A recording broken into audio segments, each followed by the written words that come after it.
This problem is an application problem from section 4.6.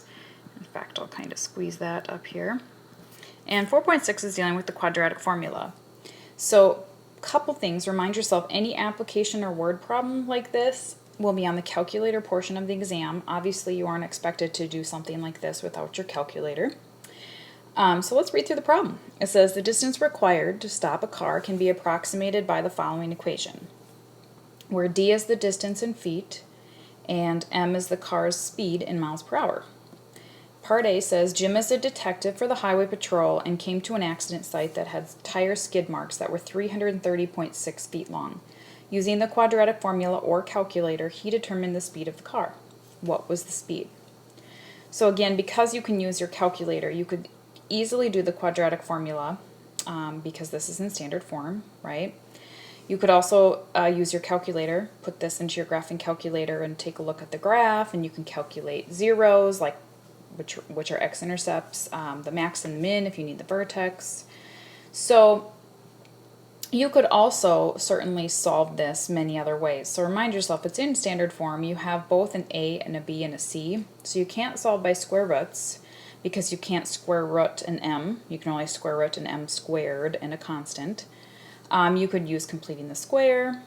You could solve by factoring, but I really don't think that's going to factor. So I think quadratic formula is your best bet. So in the problem, it says that the tire skid marks were 330.6 feet long. That's clearly a distance, so I'm going to put that in for D of the equation. And then I want to get everything to one side because when you have a quadratic, standard form is all combined like terms. So that's pretty easy.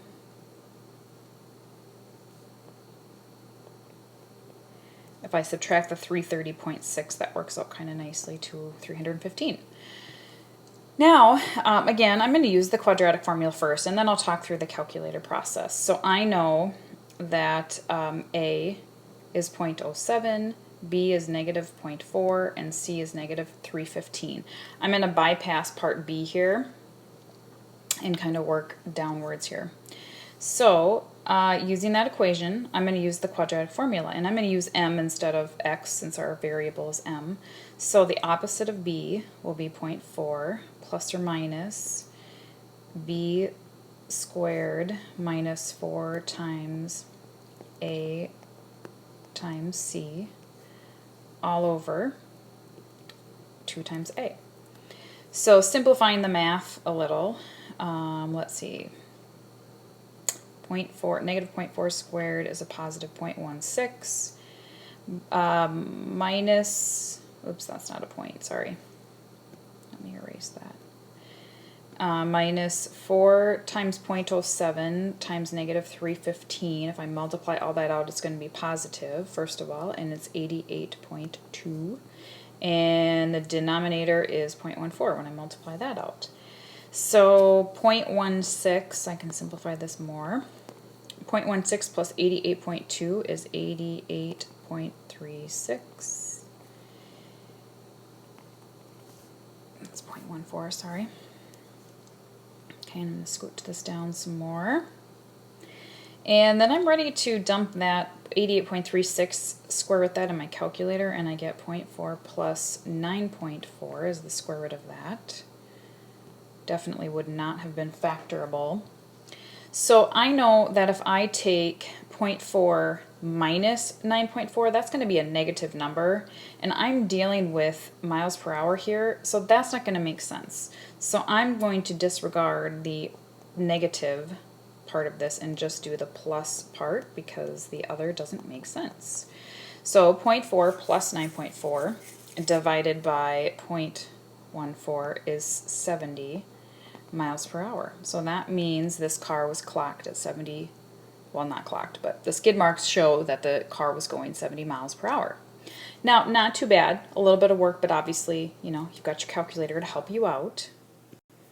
Okay, your other option, and I'm going to go back up here to the original equation, your other option would be to take this equation once everything's set equal to 0, put it into your y equals, and we want to solve for m since it's equal to 0. We're not finding the max or min of anything. So if I graphed this, it would be opening up, and let's just say it looked like this. Well, obviously I can disregard that negative x-intercept, and I'd want to find that 0, right, your calculator feature, and that should be 70. So your calculator would easily tell you that m equals 70 at that point. So to me, that's quicker, easier, but you'd have a lot of window adjusting and whatnot so that you can see that 0. So that's up to you. Now part B says how many feet are required for a car traveling 55 miles per hour to stop.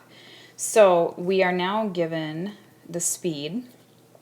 So this is much easier. Now I'm going to remind you too, I'm going to go back up to the original equation because this equation is accounting for a specific distance, and we actually want to find the distance. So don't reuse this one by accident. Go back up to the original.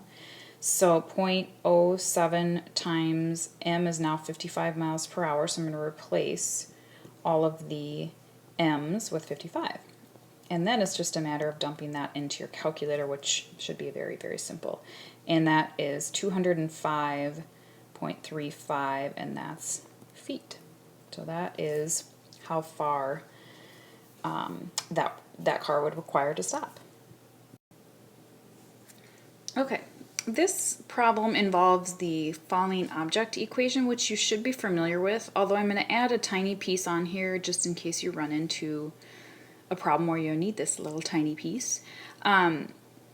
So the equation in red, remember you don't have to have it memorized, but the problem says a trained cliff diver stands on a cliff but does not know the height of the cliff. To find the height, he drops a pebble into the ocean. Okay, so I guess a couple things you might want to remind yourself is that what the variables represent. So h versus h naught. Okay, so h is your ending height, and h naught is your starting height. Okay, those you will have to know. Now the new t is time, but I think you know that. Write it down if you don't, but t is time. And v naught is the new piece, and that's going to be velocity.